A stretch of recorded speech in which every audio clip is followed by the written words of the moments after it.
ഇന്ന് എല്ലാ സംരംഭകരുടെ ഒരു പരാതി എന്താണെന്ന് ഞാൻ പറയട്ടെ. ഒന്ന്, നല്ല ജീവനക്കാരെ കിട്ടാനില്ല എന്നുള്ള ഒരു പ്രശ്നമാണ്. ഇനി കിട്ടിയാലോ നമ്മളൊന്ന് ട്രെയിൻ ചെയ്ത് മൗൾഡ് ചെയ്ത് വരുമ്പോഴേക്കും ഇവരിട്ടിട്ട് പോകും. ഈ പ്രശ്നമുണ്ട് എല്ലാവർക്കും അല്ലേ? ഇതെന്താണ് ഈ പ്രശ്നം എന്ന് നമ്മൾ മനസ്സിലാക്കാതെ കണ്ണടച്ച് പിടിച്ചിട്ടാക്കരുത്. നമുക്കിന്ന് മാർക്കറ്റിൽ അവൈലബിൾ ആയിട്ടുള്ള മെജോറിറ്റി ആൾക്കാരും വളരെ ചെറുപ്പക്കാരാണ്.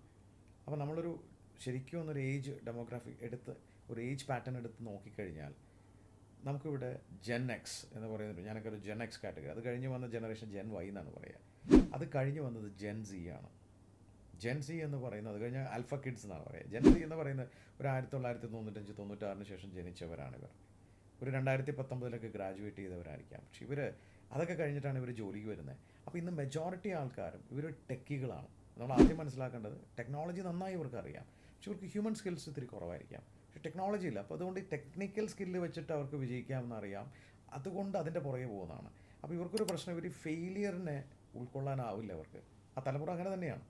അപ്പോൾ ഇവർ നമ്മളൊരു പെട്ടെന്നായിരിക്കും അവർ റിസൈൻ ചെയ്ത് തോന്നുന്നത്. പണ്ടൊക്കെ നമ്മൾ ഒരു സാലറി കൂടുതൽ ചോദിക്കണം, അതിനൊക്കെ ഒരു ഒരു പാറ്റേണൊക്കെ ഉണ്ട്. ഇവർ നേരിട്ട് വന്ന് ചോദിക്കും, അത് കിട്ടിയില്ല എന്നുണ്ടെങ്കിൽ അപ്പോൾ തന്നെ റിസൈൻ ചെയ്ത് പോകും. റെസിഗ്നേഷനൊക്കെ ഇട്ടിട്ടാണ് പോകുന്നത്. ഇവർ പോകുന്നത് നമ്മൾ അറിയ പോലും ഇല്ല.